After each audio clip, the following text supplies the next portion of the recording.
Since the start of this year, I've had so many interesting conversations about what it takes to really perform at our best at work. And the interesting thing is that although the conversations focused on quite different topics, they all pointed to the same thing. And that is, it's so important to create the conditions. It's not about individuals, it's about the environment that we find ourselves in.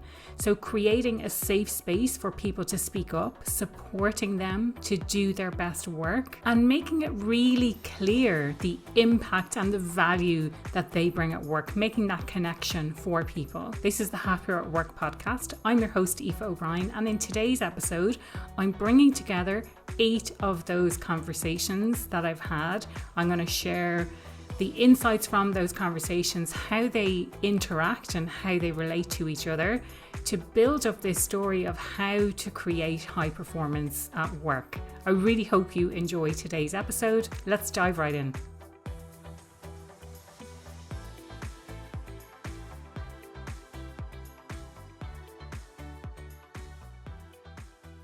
The first clip I want to share is episode 288 from Catherine Stoddart. She talks about conflict and communication at work and how it's so important to understand that we judge ourselves by our intentions, but we judge other people by their actions, and how understanding the gap between those two things is so important to how conflict gets handled. Often we have a positive intention when we communicate. So with these 4 styles, each of them has, and it's all about communication. It's not about what you're doing when you're by yourself. It's all about when I'm with other people, when I'm interacting with other people, what am I doing? What is driving my behavior?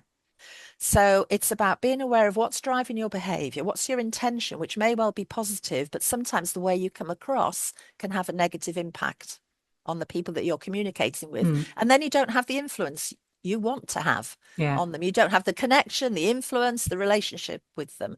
So it's about being aware of, firstly for yourself, that self-awareness of, hang on, what's driving my behavior at the moment? How am I coming across? And is that the best way I can come across in order to achieve my intention? But also for other people, if other people are annoying you or you're finding them irritating or whatever, it's trying to see beyond their immediate behavior that's annoying you to what is driving their behavior. Of course, understanding each other is so much easier when we feel free to speak about what's actually happening for us. That's why psychological safety is so important, but it's something that's so misunderstood.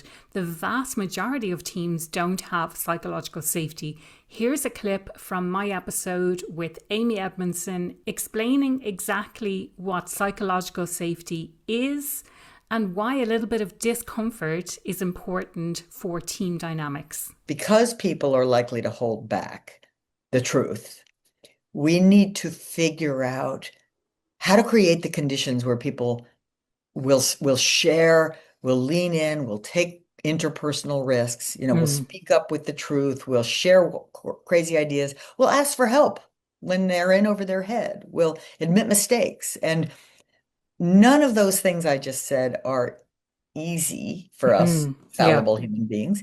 None of them are fun, really. Maybe sharing ideas can be a little bit fun, but not if we think someone's going to laugh at us. And so later, I gave that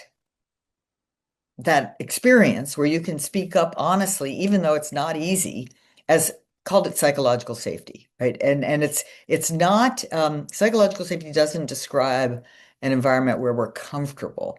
And it describes an environment where we're candid.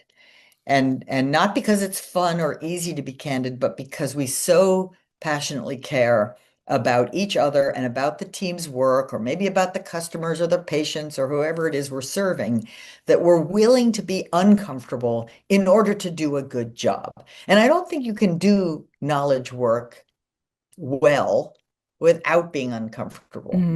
There's this huge expectation on leaders to support those around them and to be the strong one. But we don't often ask who is there to support the leaders. And this is something that Melissa Doman challenged me on episode 294. You know, I found, and I was quite honest about this in the book, so it's called Cornered Office. Love a good pun. Cornered Office, Why We Need to Talk About Leadership, Mental Health. And I wrote either in the preface or the intro that when I started specializing in mental health at work, that I was part of the problem. Some of the things that I was doing, much like many other people back then, still dehumanized leaders, expecting them only to support the mental health of their teams, and that they would not need that support themselves, and that they would just be open to doing it, and it's just part of the gig. Yeah. And I was part of the problem. And so I saw them as these impact points, which they absolutely are in the workplace. But I was making these assumptions like anybody else that they didn't need that same care turned towards them because of how they had progressed and ascended in their careers. And I wrote about in the book, I could pinpoint the day when I was doing a workshop for a group of leaders, and one of them was like, this is all well and good, but you haven't even asked us how we feel about doing this. If we need support, you know, what about that? And I was like, oh my God.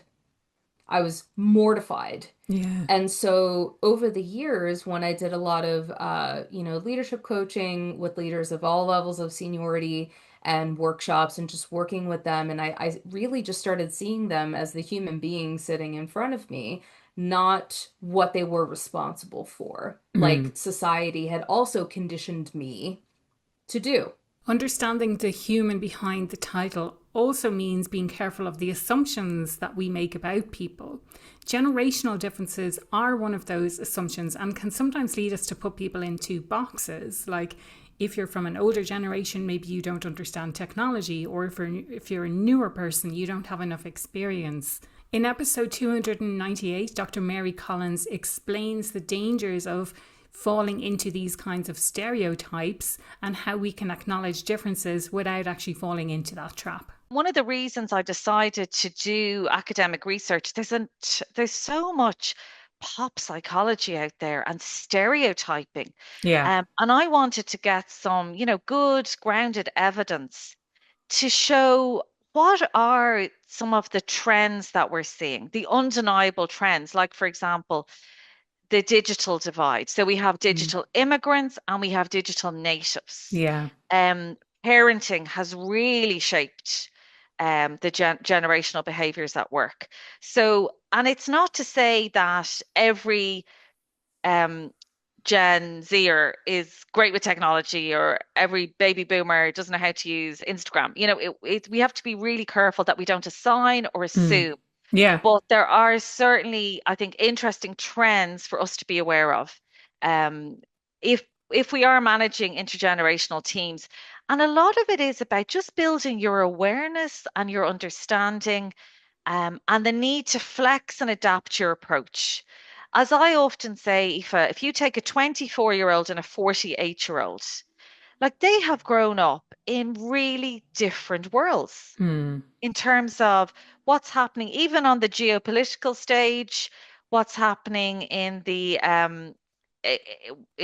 with technology, with parenting. There's so many factors that have shaped the behaviors of a 24-year-old and a 48-year-old.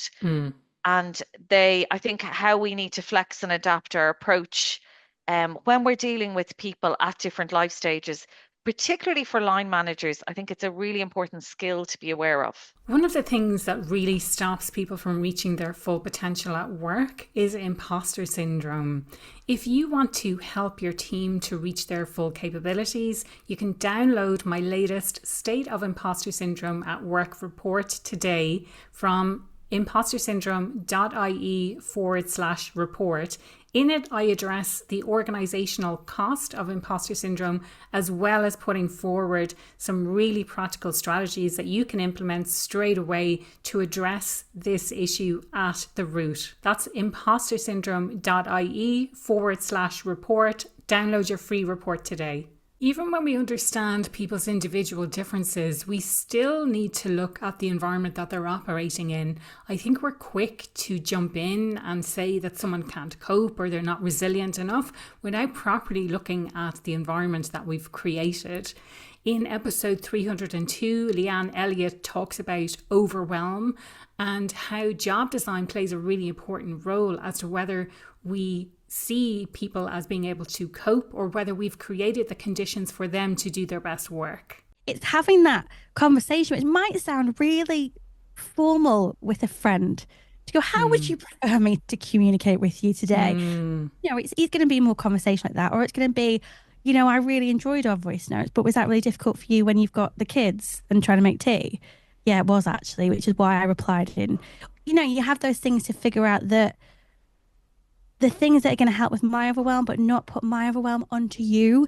And it's a similar things in organizations, right? Because there are so many things that we'll do in organizational life with good intentions, but they're accidentally or unintentionally putting the added pressure or workload onto that person, whether it be a badly structured meeting, whether it be the days we were allowed to work from home, whether it be policies around flexible work, may it be around how your manager chooses to communicate. Is it through Slack channel? Is it through the hundreds of thousands of emails we get every day? It's a similar thing that actually a lot of problems can be solved by a conversation and a bit of honesty going, when you do this, it's making my job harder in this way.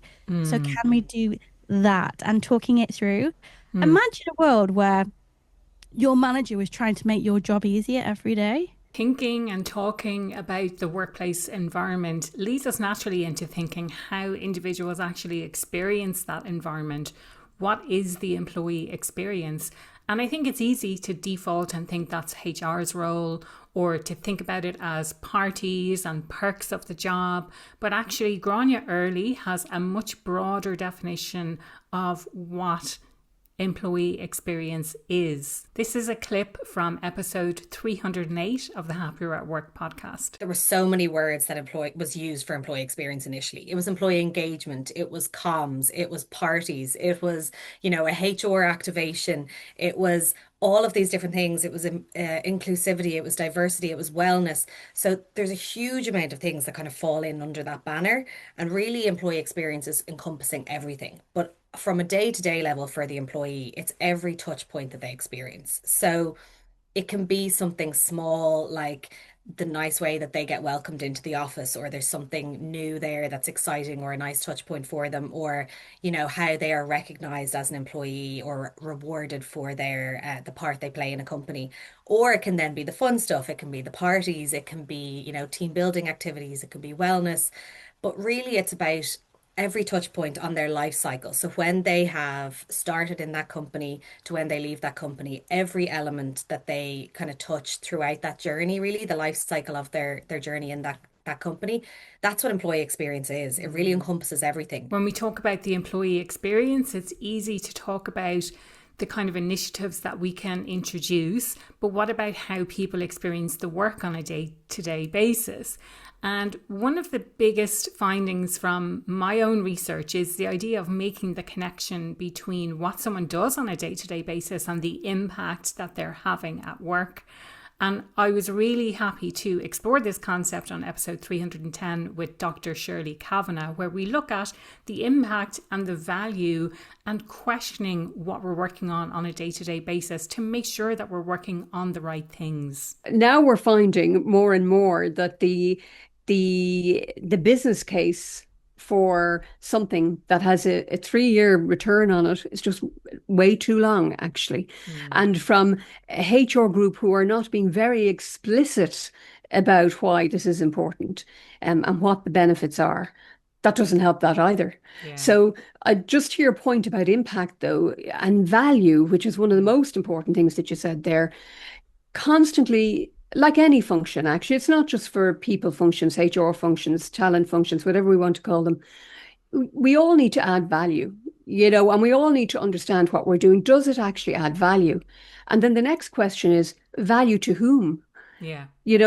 And it's really being thoughtful about that before we do anything. And, I think sometimes we lose sight of some of those really important rigors about just saying, okay, let's step back. What are we actually trying to do here? On episode 312, Rebecca Hines explains this idea of impact and value at work becomes increasingly important because AI is there to support us and can do what we're doing, but faster. But actually, we have to question, is that actually the right thing to do? Is it bringing us the benefits? Is it bringing us the value? Is it having the impact that we want to have? In my conversation with Rebecca Hines, we explore that. Rebecca explains what can happen when apparent productivity comes at the expense of human judgment and work that's actually useful. Overseeing the technology, supervising it, cleaning up the messes, feeding AI context is actually the biggest driver of bot sitting. And that term, I think, has struck a chord in particular because it is relatable. It is relatable that this technology is very much positioned as a silver bullet. We see so many headlines around, hype and promise and potential. And we know that workers on the ground, often don't feel that way. They feel that often it requires more work, more cognitive effort to use the technology than to just do parts of the work yourself as a human. So that's bot sitting. And we trace this cycle between bot sitting and what we call bot shitting. Bot shitting is, also a compilation of a whole host of different outcomes. It's, what has been called the AI slop, but it's also the offloading of work that we should be doing as humans. It's the offloading of judgment. It's the offloading of smart thinking. It's shipping AI work that you could not explain as a human.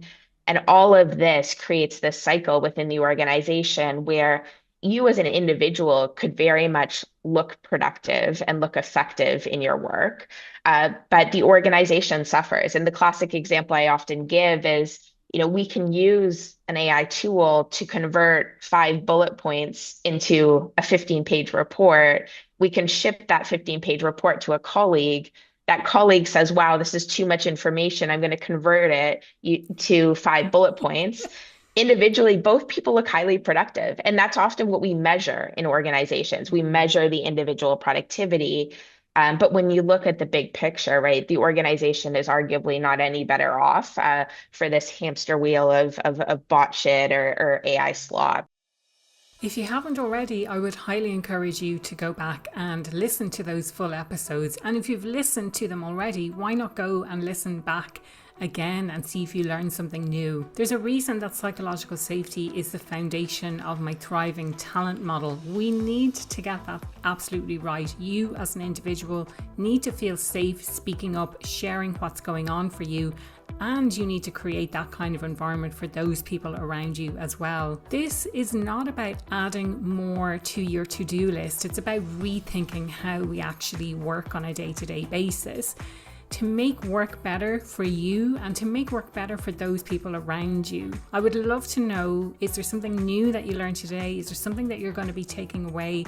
Do get involved in the conversation. I'm most active on LinkedIn. If you want to reach out to me directly, grab me on podcast@happieratwork.ie, and I look forward to hearing from you.